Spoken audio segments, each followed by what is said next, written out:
Welcome to this dynamic, exciting riding, really the retail and commercial heart of Nova Scotia, if not Atlantic Canada. I'm delighted to welcome back our leader, Pierre Poilievre. This is his second visit to Halifax West in 4 months, and I've been involved in politics for a few years, probably 30, and this is probably the first time we've had a Conservative leader visit this riding so frequently in the last 4 months.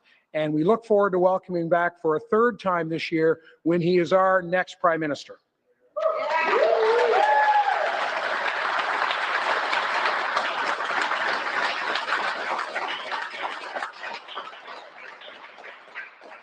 After this lost Liberal decade, with costs and crime up, and our economy down, and under America's thumb, it's clear that the Liberals don't deserve a fourth term. It's time to put Canada first for a change, with a new Conservative government that will axe taxes, build homes, unleash resources, stop crime, and bring home jobs to stand up to Trump from a position of strength. Pierre Poilievre is the only one who can bring change to Canada. Here to tell you more about our plan, I have the pleasure of introducing Pierre Poilievre, the only one who can bring change to Canada.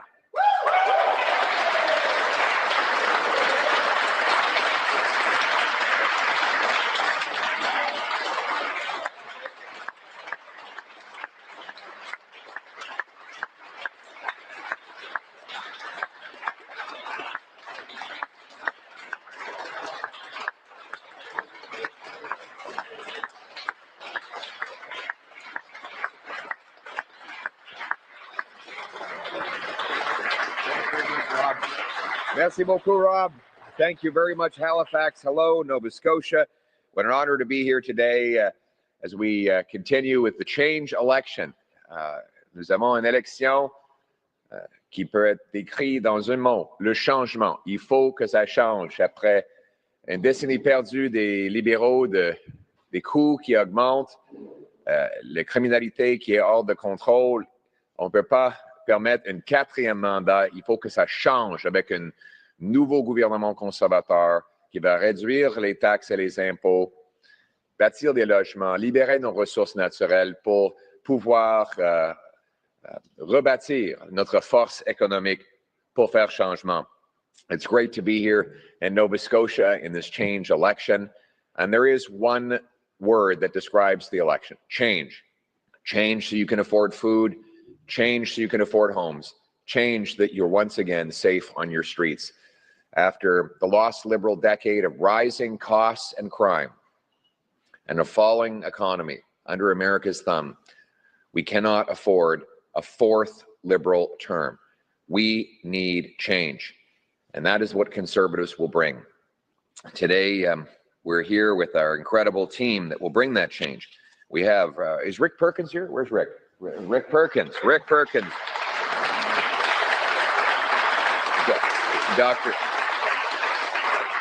We got Dr. Stephen Ellis. Dr. Ellis is here. Thank you, Dr. Ellis. Rob Batherson, obviously, who spoke already. We've got Joe Hurdle, Marc Boudreau, and Christophe Damant. And we're here today with our plan to bring change. You know, after this lost Liberal decade, we need change, and we need a plan to deliver that change. Change to lower the cost of living, change so that our youth can afford homes, change to bring safe streets, good jobs, and powerful paychecks, to unleash our resources in order to stand up to the Americans from a position of strength, again, for a change. Over the next 4 years, my plan will cut the Liberal deficit by 70%, with less bureaucracy, consultants, foreign aid, and bureaucracy. We're going to cut handouts to insiders, and we're going to unleash our economy to build more homes and develop our resources. By contrast, Mr. Carney's planned deficit is going to be even higher than what Justin Trudeau promised. Not only is he promising to keep all of the spending that Trudeau had budgeted, he's promising to add another $130 billion on top of it, combining Trudeau's planned spending with Mark Carney's new promises Liberals will add $250 billion to our national debt, which will drive up prices for everything, more expensive food, homes, and cars. Add it all up, and you can't afford a fourth term. To pay for the debt, the Liberals will have to print even more money, hike taxes even higher, with inflation driving up the costs and preventing our people from affording a decent life, just like they did for the last 5 years when Mark Carney was acting as Justin Trudeau's economic advisor. We've seen the rapid decline over the last decade in our quality of life. I don't know if you saw this story this week, but this incredible report that the government has published about how the future looks. They call it Future Lives, Social Mobility in Question. One section says 2040, more snakes than ladders. In this report, it's not just about the last lost Liberal decade. It's about how miserable life will become and how costly it will become on the current trajectory that the Liberals have created for us. The report that the government publishes says that the people will only be able to get ahead through inheritance and not through hard work. It says that homes will become even more expensive, that the economy will shrink, that property ownership and by extension wealth may become even more concentrated if younger generations abandon the idea of buying single-family dwellings. We see here that the government is warning that over the next 15 years, more people may struggle to afford rent, bills, and groceries. Many workers might have to leave the country, and even more so, and more shockingly so, the government says that because groceries will be unaffordable and out of reach, people will have to hunt, fish, and forage in public lands and waterways without reference to regulations. In other words, people will have no choice but to actually break rules in order to scrounge for food on public lands. This in Canada, a country blessed with the most natural resources and should be the land of the most opportunity anywhere in the world. But the trajectory we were on after the lost Liberal decade, were it to continue, would lead to more despair, more inflation, and higher costs. Now, I believe this report should be on the front page of every newspaper because people need to know the terrifying picture that a fourth Liberal term will paint of higher costs, of raging crime, of more despair. This report says that owning a home in 2040 will not be realistic, and inequality between those who rent and those who own will have become a driver of social, economic, and political conflict, and that people may lose faith in the Canadian project. It sounds like an incredible kind of a TV series, how ugly they describe the future in this Government of Canada report. And they're not talking about 100 years from now, they're talking about 15 years down the road. Now, yesterday, when I was at a rally here in Nova Scotia, and I read off some of the excerpts of this report, many people in the crowd said what you were describing is Canada today. The desperation that many people already feel, a desperation that gets worse and worse. After 10 years of Liberal government, the predictions of housing shortages, a mental health crisis, and a loss of hope feel like the present to a lot of Canadians. Already, many Canadians cannot afford a new home, and thanks to Liberals, you don't have the ability to buy a car either. And I'm talking about what Mark Carney calls the zero emissions vehicle mandate, or let's call it what it really is, a $20,000 Carney tax. Starting next year, the Liberals are going to punish auto manufacturers who, in the opinion of Liberals, sell too many gas-powered vehicles. If a company sells even one car over the government-imposed quota, they will face a $20,000 per vehicle tax, which will obviously be passed on to consumers. Now, that's not a penalty for the car company. They'll just pass it on. It's a penalty for you, the consumer. If you want to buy a vehicle that is gas-powered, then you will very likely face taxes on that vehicle if the Liberals are re-elected.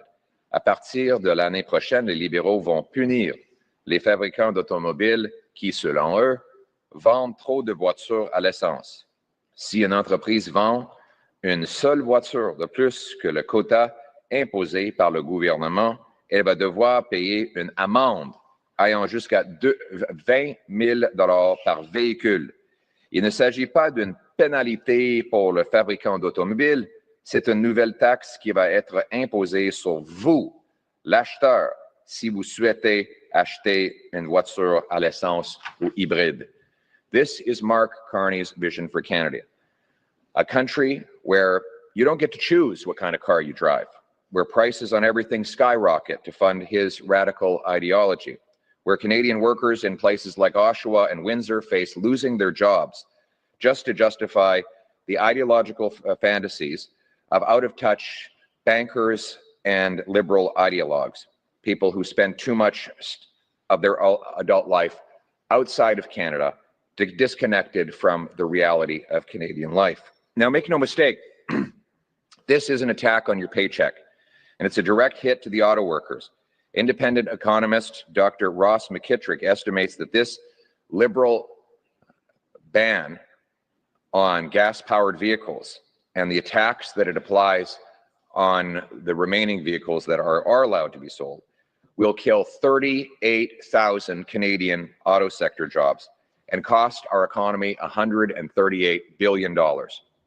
That's billion with a B. And who benefits from all this? Foreign automakers. Tesla will benefit.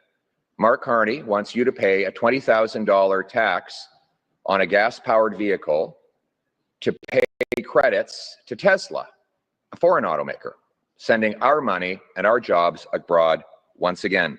No wonder Donald Trump says he prefers when liberals run Canada and keep the economy weak and costly. Of course he does, because their disastrous economic policies send our jobs straight south. And there's another big problem, the cars themselves. According to the Canadian Automobile Association, EVs can lose up to 40% of their battery life in the cold. And that number comes from tests between -7 and -15. We all know that in Canada, it gets a lot colder than that. So try in Saskatchewan in January when it's -25 or colder. Ne vous y trompez pas, cette politique est une attaque sur votre chèque de paie. Et elle frappe directement nos travailleurs dans le secteur d'automobile. Des économistes indépendants comme Ross McKittrick estiment que ce mandat pourrait supprimer 38 000 emplois dans l'industrie automobile et coûter 138 milliards de dollars à notre économie. On parle de milliards. Et qui va profiter? Tesla. Les fabricants de voitures étrangers, les travailleurs américains. Même Donald Trump dit qu'il préfère que les libéraux restent au pouvoir. C'est bien évidemment parce que leur politique économique envoie nos emplois directement à son pays. Et il y a un autre gros problème, les voitures elles-mêmes. Selon l'Association canadienne des automobilistes, les véhicules électriques peuvent perdre jusqu'à 40% de leur durée de vie de leur batterie dans le froid. Et ce chiffre vient des études qui ont été faites entre -7 et -15 degrés. Donc, essayez dans Saskatchewan en janvier ou bien une autre autoroute dans le Grand Nord du Canada où il fait -25 degrés. But Mr. Carney won't stop with taxing gas-powered vehicles. He wants to get rid of those vehicles altogether. Listen to the quote from his book, which he wrote just 4 years ago. Carney wrote that we need to, quote, use the regulatory policy to frame the future direction of our economy, such as explicit timetables to phase out internal combustion engines. These measures are critical, he says, and that's exactly what he plans to do. The Liberals have set a deadline to ban new gas-powered vehicles altogether by 2035, but that ban is phased in starting next year. In other words, this is not a tomorrow problem. This is a now problem. Dealerships like this one across Canada have no idea how they're going to meet these timelines, how they're going to continue operating and selling vehicles. Many will have to lay off salespeople and other staff, and many more will have to raise prices dramatically on Canadian consumers. This at a time when our economy is at record weakness and our consumers are taxed to the max. Mr. Carney doesn't care if your family has to choose between affording a warm home or a working car. He doesn't care if a young couple trying to start a life can't afford their first vehicle. Well, we've got news for Mr. Carney. Canadians are taking back control of their lives for a change. A new Conservative government will axe the Carney tax.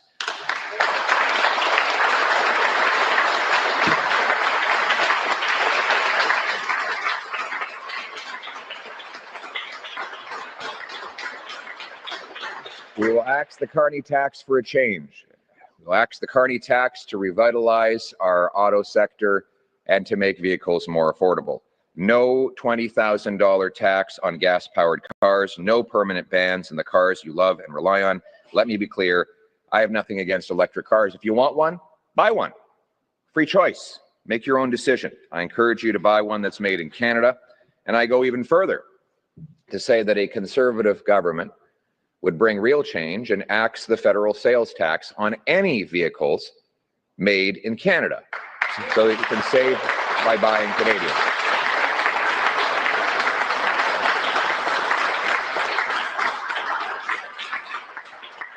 And that will allow us to bring back production and paychecks to Canada while making automobiles more affordable. And there's your choice. You vote Conservative and you get a tax cut on a Canadian-made car.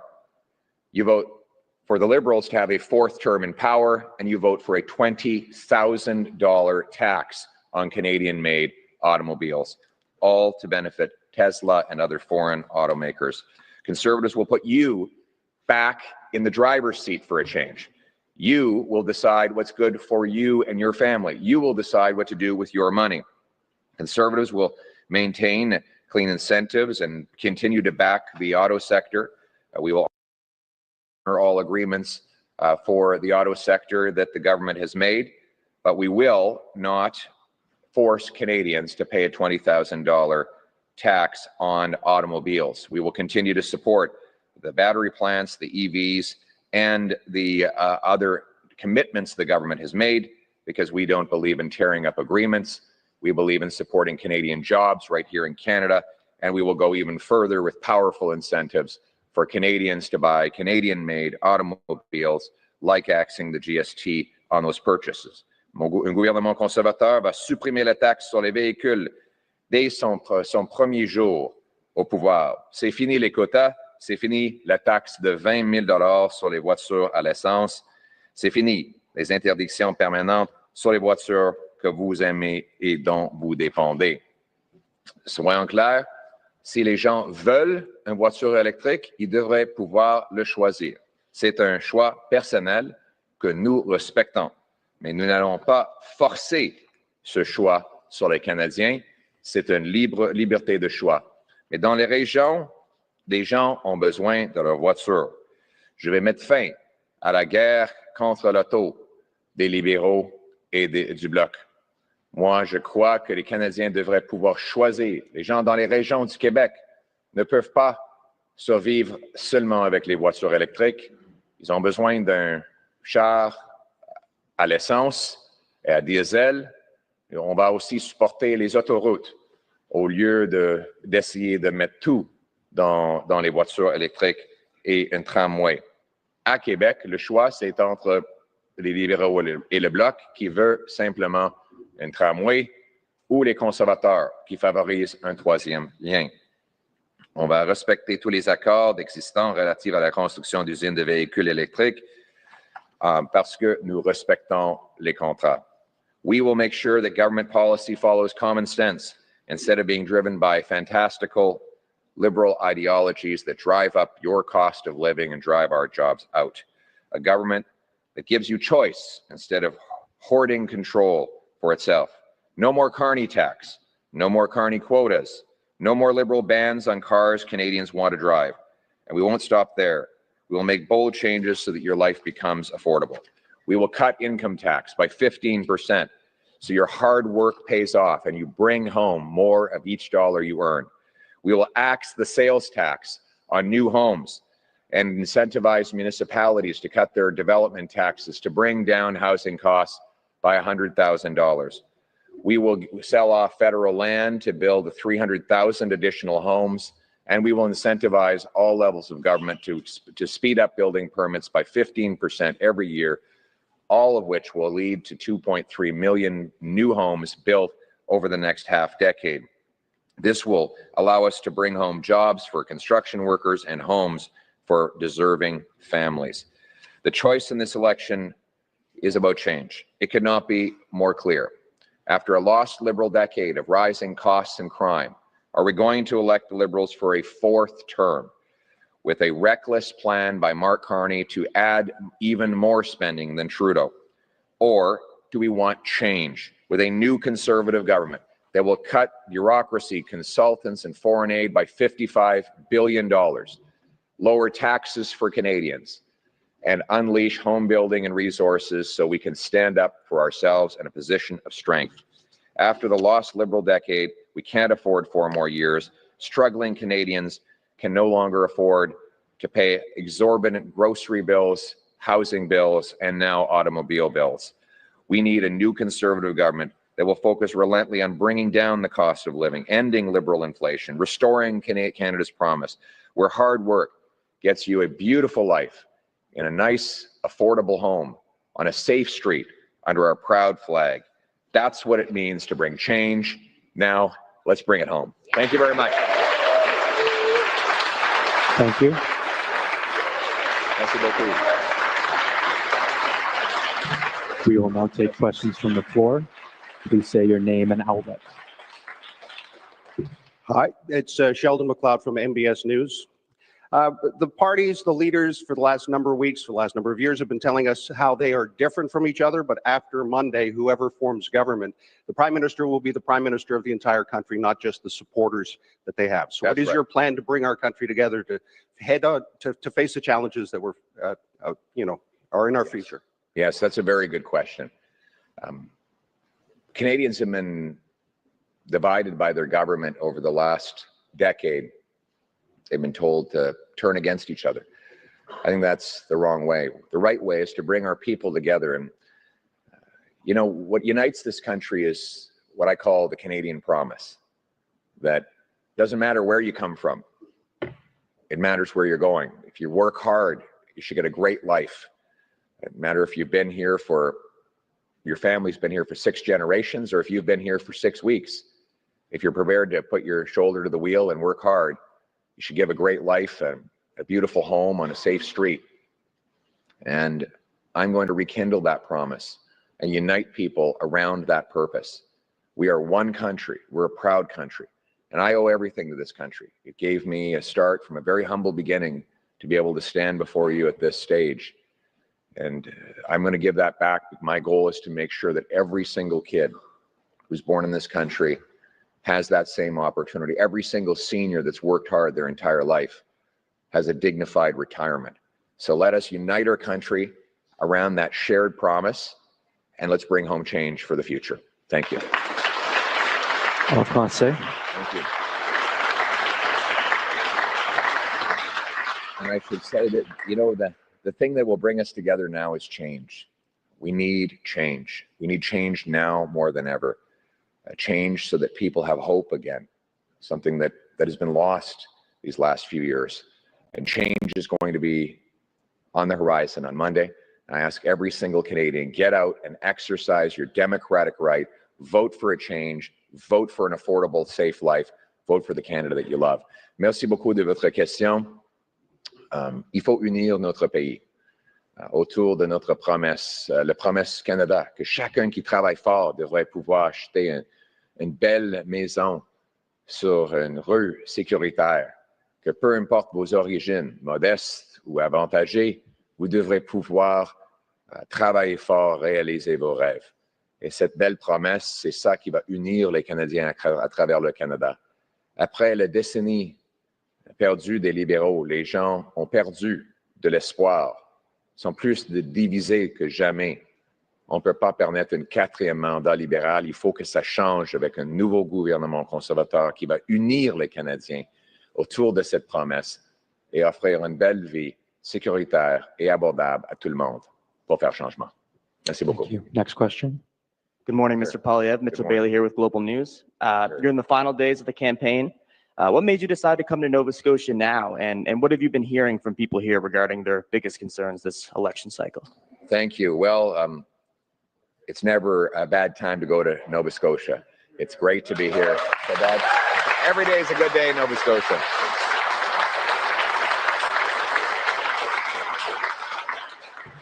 In fact, I think my friend Rick Perkins here thought that we should spend all the 36 days of the campaign in Nova Scotia and never leave, which it's an incredible honor to be back. And what I'm hearing is that people want change. They want change. After a lost Liberal decade, Nova Scotians cannot afford to eat, heat, or house themselves. Housing costs have risen more in Halifax than in any other city in the country. The drug addiction crisis and crime crisis is raging out of control. And we can't afford a fourth Liberal term of rising costs and crime. The people of Nova Scotia and Canada need a change. Change so that they can afford food and housing, change so that they're safe on their streets, change to put Canada first. That is our mission. And we're here with a plan to deliver that change. A plan that, in fact, is called change. It will give Nova Scotians back their paychecks by lowering income tax by 15%. It will axe the federal sales tax on new homes. It'll lock up violent criminals to keep Canadians safe nationwide. And so I'm here with a hopeful message for Nova Scotians that a bright future and a wonderful change is just around the corner. If you vote for a Conservative government, you will get that change. We will unite our country. We will restore its promise. Thank you very much. En français.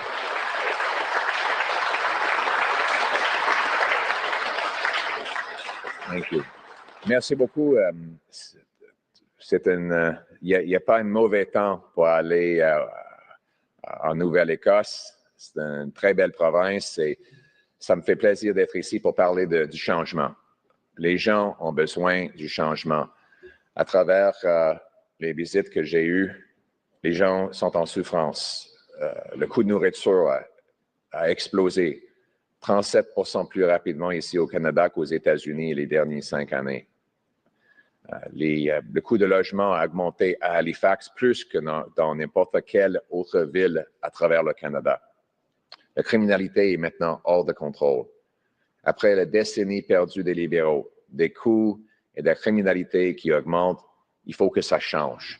On ne peut pas nous offrir un 4e mandat. Il faut un vrai changement avec un nouveau gouvernement conservateur qui va couper le gaspillage, couper les taxes et les impôts, libérer la construction de logements et de ressources naturelles pour donner aux Canadiens encore une vie abordable et sécuritaire. C'est ça le message aux gens de Nouvelle-Écosse. Merci beaucoup.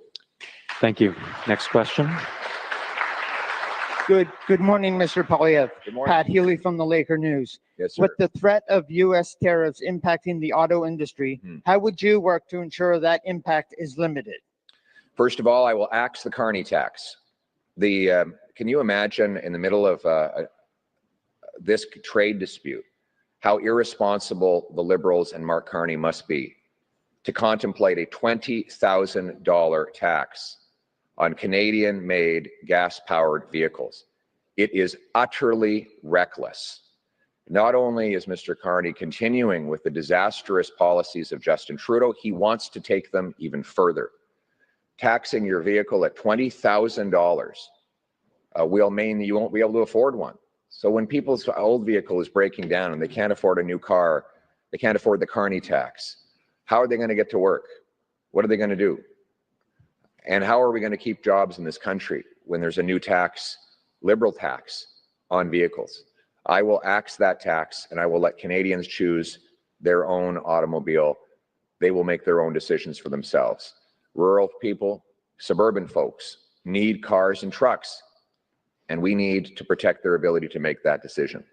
Furthermore, we want to encourage Canadians to buy Canadian automobiles. So we will axe the sales tax on Canadian cars.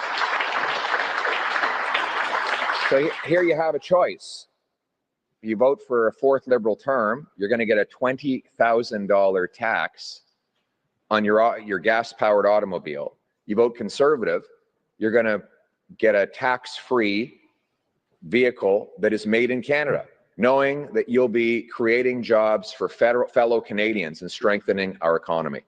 This is the way we need to go. We need to put our country first for a change, put taxpayers first for a change, put affordable cars and trucks first for a change. Thank you.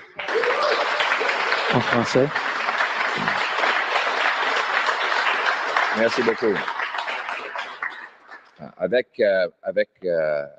la guerre tarifaire, c'est irresponsable pour M. Carney de proposer une taxe de 20 c'est irresponsable pour M. Carney, pendant une guerre tarifaire, de proposer une taxe de 20 000 $ pour des voitures à l'essence et diesel.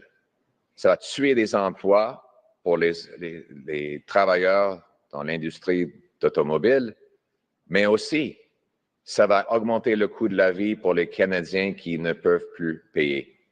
Comment ça se peut quand quelqu'un doit remplacer leur voiture, mais il n'a pas le moyen pour payer un autre 20 000 $ en taxes libérales? Qu'est-ce qu'ils vont faire pour arriver au travail? C'est impossible. Au contraire, les conservateurs vont mettre fin à la taxe automobiliste que proposent les libéraux et on va faire autrement. On va éliminer la taxe de vente sur les automobiles faites au Canada pour favoriser la production domestique et ramener les emplois ici au Canada. Donc, le choix, avec les libéraux, vous allez payer une taxe de 20 000 $ pour les voitures à l'essence. Avec les conservateurs, vous allez payer moins, aucun TPS sur les nouvelles voitures et des camions faits au Canada. C'est ça le choix. Un autre 4e mandat des libéraux qui vont augmenter les prix pour tout, ou bien un changement avec les conservateurs qui vont couper le gaspillage, réduire les impôts et rendre la vie plus abordable. Merci beaucoup. Thank you. We will now go to the final question. Bonjour, Émilie. Bonjour. Émilie Descoteaux, Radio-Canada. Bonjour. On a appris que le président américain avait parlé du 51e État dans son appel avec Mark Carney, alors que le premier ministre nous avait pourtant dit que Trump avait respecté la souveraineté du Canada lors de leur discussion. Comment vous interprétez ça? M. Carney a dit au contraire. Je n'étais pas là. C'est clair, M. Carney doit expliquer cela. Je n'étais pas sur l'appel, mais je vais dire que le Canada ne serait jamais un État américain. Il faut défendre notre souveraineté. Et ça veut dire se concentrer sur ce que nous pouvons contrôler. Qu'est-ce qu'on peut contrôler? On peut renverser les politiques désastreuses, libérales, que M. Carney a conseillées à Justin Trudeau. Les politiques d'augmenter les taxes, les dettes et l'inflation et d'expulser 500 milliards de $ d'investissement aux États-Unis. Les politiques qui ont bloqué nos ressources naturelles et donné notre pétrole aux Américains et aux prix bas. On doit renverser toutes les politiques libérales qui ont causé cette dépendance. Parce qu'après une décennie perdue des libéraux qui a augmenté le coût et fait chuter notre économie, on ne peut pas payer le prix d'un 4e mandat libéral.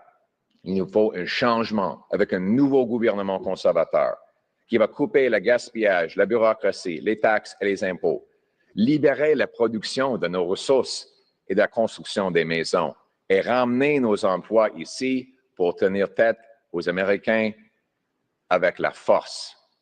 In English as well? Are you? Thank you. That concludes today's press conference. All right. Thank you. Thank you. Yeah. Well, that's a question for Mr. Carney to answer. I wasn't there. But what's clear is we will stand up for our sovereignty. We will never be an American state. And we will focus on what we can control, which is to reverse the disastrous liberal economic policies that Mark Carney advised Justin Trudeau to take, which have driven up the cost of living and driven our jobs south.